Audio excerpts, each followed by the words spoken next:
He was the lieutenant colonel, just retired. He was the head of the history department at West Point. He was at one of our conferences 3 years ago, and really had a very good perspective on the war. You know, understanding what a disaster it was. You know, we didn't talk much about the GI resistance, but it was more about the war itself.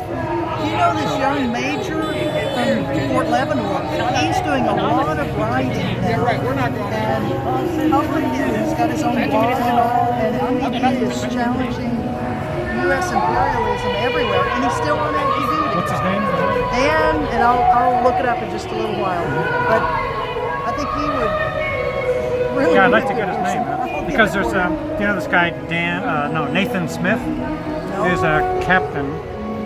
He was an intel officer in Kuwait, and somehow he realized that continuing war in Iraq, Syria, Yemen, all of this was illegal and unconstitutional. And he was the one who filed the lawsuit claiming that the war is unconstitutional. Bruce Ackerman, the law professor at Yale, was involved with that case. So I'm trying to get. So Nathan just wrote to me out of the blue.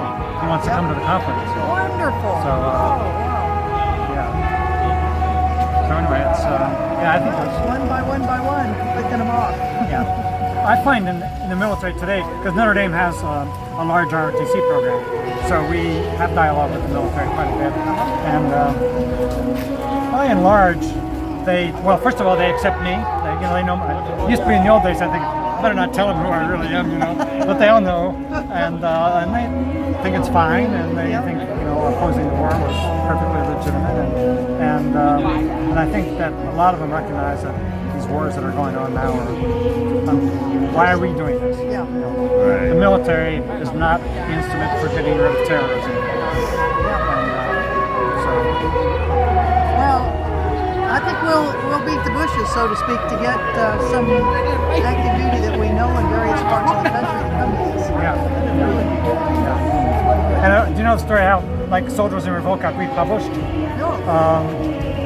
Because it was published in '75. You know, everybody in the country didn't want to think about Vietnam then, so it didn't sell very much. And about 5 years later, I got a letter from the press saying, we're discontinuing the book, so we'll send you the publishing rights.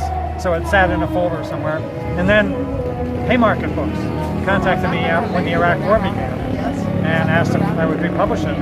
If they could republish it, I said absolutely. And also right about that time is when I heard from Liam Madden and Jonathan Hutcho, the guys who did the appeal for redress.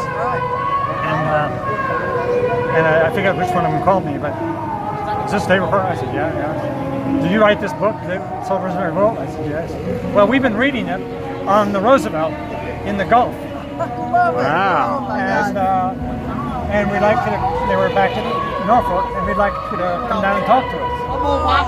Great. So I went down. That was like 05, maybe 06, I forgot exactly. That's wonderful. Yeah, and there was, you know, a couple dozen.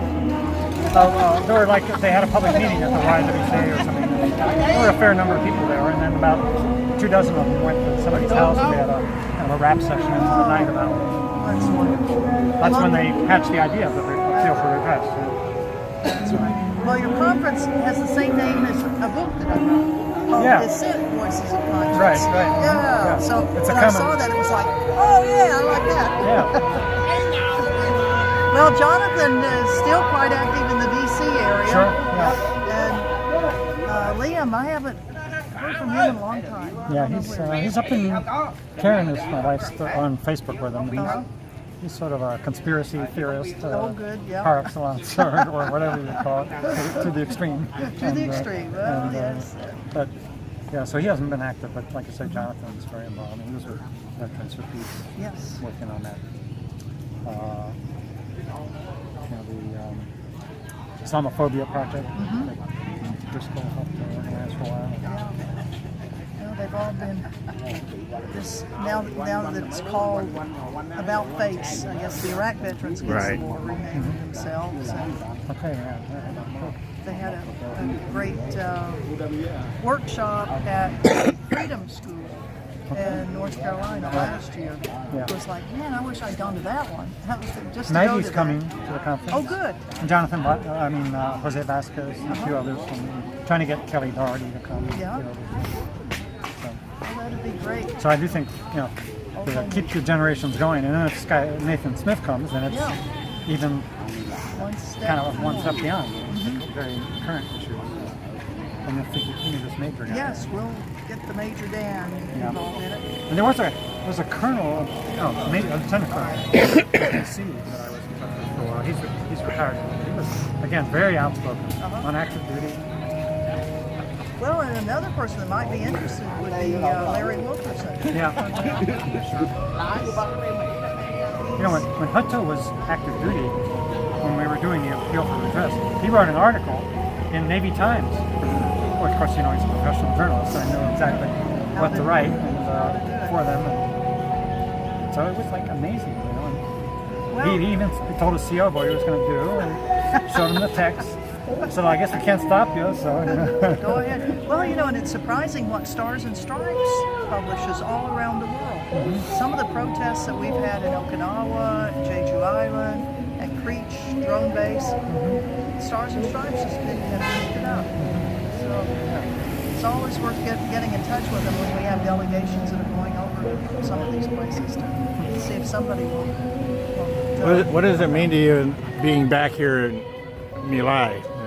Well, it's incredibly moving and emotional, and to see the actual places and the ditch where so many bodies were thrown, and the little houses that are what's left of them, and the footprints that were in the pathway. Oh, that was powerful. Really touched me. So it's very sobering to realize what can happen in war. Humans are capable of being saints, but also of devils. And if you put them in a situation like this, 19-year-old infantrymen, and tell them that there's enemy out there, and order them to shoot. Not all of them did, but most of them did. And we gotta never put people in this position again. And that's the lesson I take from it. And also the responsibility that those on top really need to accept for this crime that happened here. When Cali was indicted, you remember, there was so much of an outcry in the Army, especially. And so many guys said, yeah, it's typical of the military. The only one who gets court-martialed is the lowest ranking person. And all of the higher ranks, right? A couple of reprimand letters and things, but they all got off basically. So it's. And I think seeing all of these, the Vietnamese that are here at the memorial themselves too, and just thinking that that's the same age. Those little kids that were running around, they're the ones who got killed, and their mothers families were there, and their grandmothers. I mean, I saw a whole 3 generations walking by one of those platforms that used to be a home, and just thinking, oh my God, that whole family would have been wiped out. All those people right there. When I was in the museum, there was this woman just looking, and then another gentleman came up and told her to lift up her back of her blouse to show she was a victim, a survivor. And she had this gash all along her back. And then she pointed to some of the names on the wall, which were her family. Wow. So it's like you actually can see a survivor there. Jeez. That is emotional. Wow. Thank you.